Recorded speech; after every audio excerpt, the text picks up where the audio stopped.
Ladies and gentlemen, my name is Greg Michalowski from ForexLive.com. This is a Forex quick look at the dollar versus Canada after the Bank of Canada raised the rates by 25 basis points.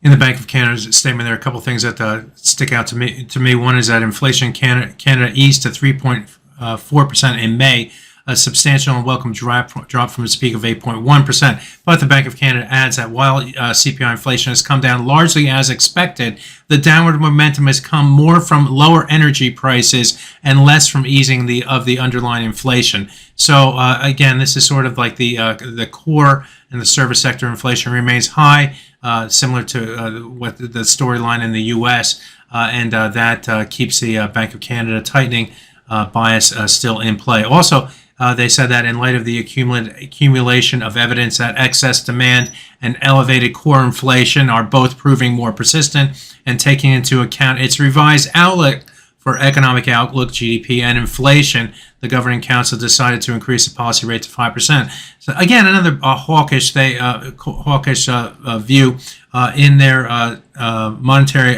policy report. They see that 2024 CPI is expected to be 2.5% versus consensus expectations of 2.3%.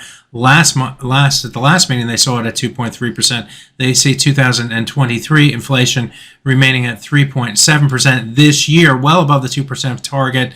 The previous Bank of Canada forecast was 3.5%. So they're elevating their CPI forecast for the economy, and that has the Bank of Canada remaining more in a hawkish stance here. As far as the technical picture goes for this currency pair, looking at the 4-hour chart, what we noticed in trading here yesterday was the price moved below the 100 bar moving average on the 4-hour chart and closed below that level for, well, the first time since last week, I guess. But what is key here on the economic or on the technicals here is that the corrective move in today's trading moved up to retest the 100 bar moving average on the 4-hour chart at 132.35 level, and then rotate to the downside. Of course, that was helped by the weaker U.S. CPI data and now the Bank of Canada interest rate decision. But the bias remains more to the downside below the 100 bar moving average on the 4-hour chart, below this swing area as well, and maybe even the 131.77 level. That was the low price from June area, and also a high price through here. These levels right through here, 1, 2.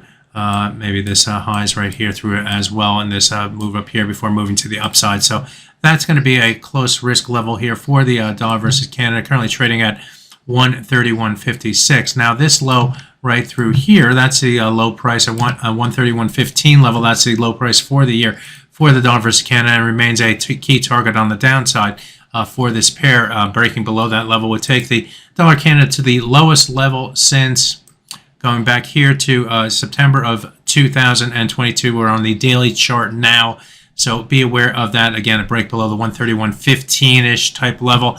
That's this low right here. Also in play off the daily chart is the 50% midpoint of the move up from this low right here to this high right here. That 50% midpoint comes in at 131.32, and that actually represents the next target on the downside for this pair. If we go below that level, then we go toward the 131.15.7 level. That's this low right here, and then it opens the door for further downside momentum in the dollar versus Canada.